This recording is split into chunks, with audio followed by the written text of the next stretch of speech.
उधर देश में स्वच्छ वायु के मामले में अलवर के तीसरे स्थान पर आने को लेकर कांग्रेस ने सवाल उठाए हैं। हाल ही में इसके लिए दिल्ली में जिला कलेक्टर और निगम आयुक्त को सम्मानित किया गया था। जिला अध्यक्ष योगेश मिश्रा, शहर अध्यक्ष जेडी आर्य एवं प्रीतम सिंह के साथ ही मंडल अध्यक्ष संजय शुक्ला ने कई आरोप लगाए। उन्होंने कहा कि ग्रेड 4 के नियमों के कारण अलवर में निर्माण कार्य, ईंट भट्टे और उद्योग बंद थे।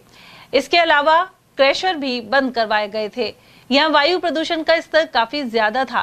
कांग्रेस नेताओं ने प्रश्न किया कि अचानक ऐसा क्या हुआ कि अलवर की हवा बहुत शुद्ध हो गई और यह जिला वायु स्वच्छता के मामले में पूरे भारत में तीसरे स्थान पर आ गया। कांग्रेस ने आरोप लगाया कि अलवर में चारों तरफ गंदगी है और आवारा पशु घूमते हैं। इसके अलावा भरे हुए नाले, फैक्ट्रियों की चिमनियों से निकलता धुआं और अन्य कारणों से वायु प्रदूषण लगातार बढ़ रहा है। अधिकांश सड़कें भी टूटी हुई हैं और उड़ती धूल वायु प्रदूषण फैलाती है। इस वजह से अनेक रोग भी पनप रहे हैं। कांग्रेस ने आरोप लगाया कि अलवर सांसद और केंद्रीय मंत्री भूपेंद्र सिंह यादव ने अपने ही मंत्रालय में अपने जिले के अधिकारियों को सम्मानित करने का काम किया है। स्वच्छ वायु सर्वेक्षण में अलवर को देश में तीसरा स्थान मिला है और स्वच्छता सर्वेक्षण में 54वीं रैंक मिली है। दरअसल अलवर के इतिहास का सबसे बड़ा फ्रॉड है। ये केवल एक पुरस्कार नहीं है, अलवर शहर में, अलवर जिले में रहने वाली जनता के साथ धोखा भी है। सवाल यह है कि जिस शहर में हर तरफ गंदगी हो, कीचड़ हो, नाले नालियां लबालब भरे हुए हो, जिनकी सफाई नहीं हुई हो, आवारा पशु सड़कों पर डेरा जमाए पड़े हो, नवंबर से जनवरी तक ग्रेड 4 की पाबंदी जिस शहर में लगी हो, पिछले नवंबर से जनवरी तक वायु प्रदूषण खतरनाक स्तर 300 AQI जो होता है ना, वहां तक पहुंच चुका हो। पिछले 3 वर्ष में 10 लाख की आबादी वाले 43 शहरों में अलवर अंतिम पायदान पे था, 42 नंबर पर रहा था। पिछले साल नवंबर दिसंबर में बढ़ते वायु प्रदूषण के कारण सांस के मरीजों को बहुत परेशानी हो रही थी।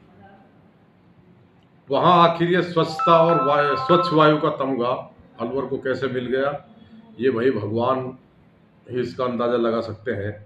स्पष्ट है कि अवार्ड नगर निगम, जिला प्रशासन और जनप्रतिनिधियों की मिली भगत से, फर्जीवाड़े से मिला है। मैं ये कहना चाहूँगा कि अलवर के इतिहास में ऐसा धोखा, ऐसा फ्रॉड नहीं हुआ जैसा ये हुआ है। मेरा मानना है कि ऐसा नवंबर से और जनवरी तक ग्रेड 4 की पाबंदी थी।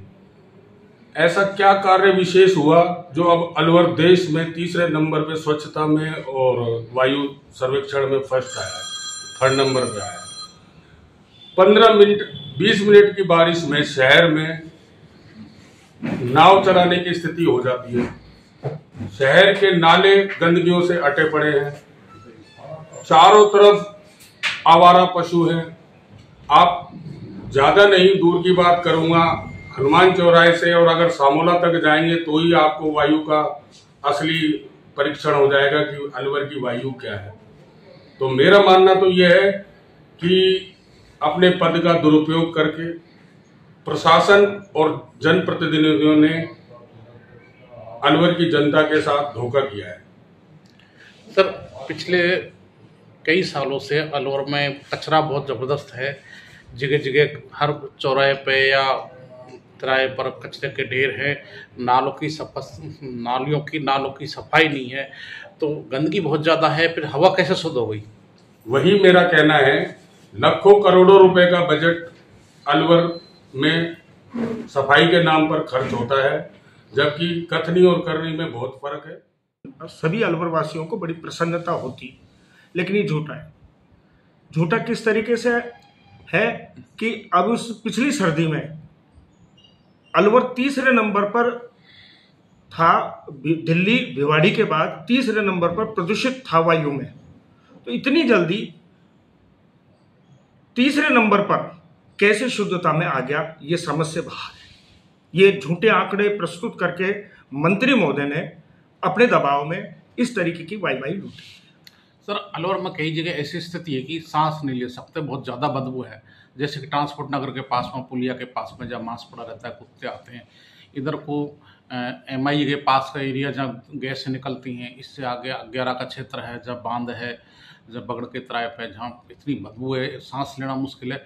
तो फिर अलवर की हवा ऐसे शुद्ध कैसे हो सकती है? आप बिल्कुल सही कह रहे हैं। ये तो आपने नए शहर की बात करी है, मैं अब आपसे पुराने शहर की बात करता हूँ। पुराना शहर तो नरक की जिंदगी जी रहा है।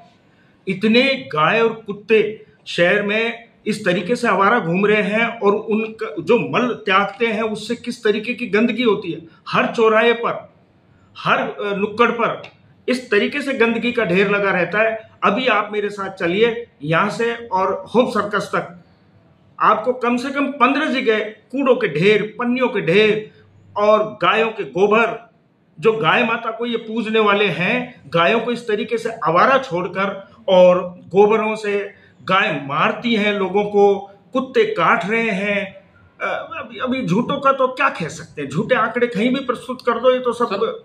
स्वर्ग रोड पर जो नाला है, उसकी स्थिति कितनी बुरी स्थिति है, वहां तो निकलना भारी हो रहा है। आप सागर की स्थिति देखिए, सागर पर एक पानी निकालने के लिए कुंडा खोदा गया, उसमें से पानी का घरों में नुकसान कर रहा है वो।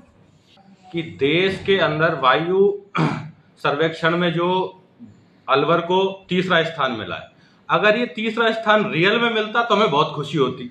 लेकिन क्या है कि इसके जो सारे तथ्य हैं वो यहाँ के केंद्र में बड़े मंत्री हैं उनके द्वारा छपाया गया है, यहाँ की जनता के साथ झूठ बोला गया है, यहाँ के तथ्यों को तोड़ मरोड़ के प्रस्तुत किया गया।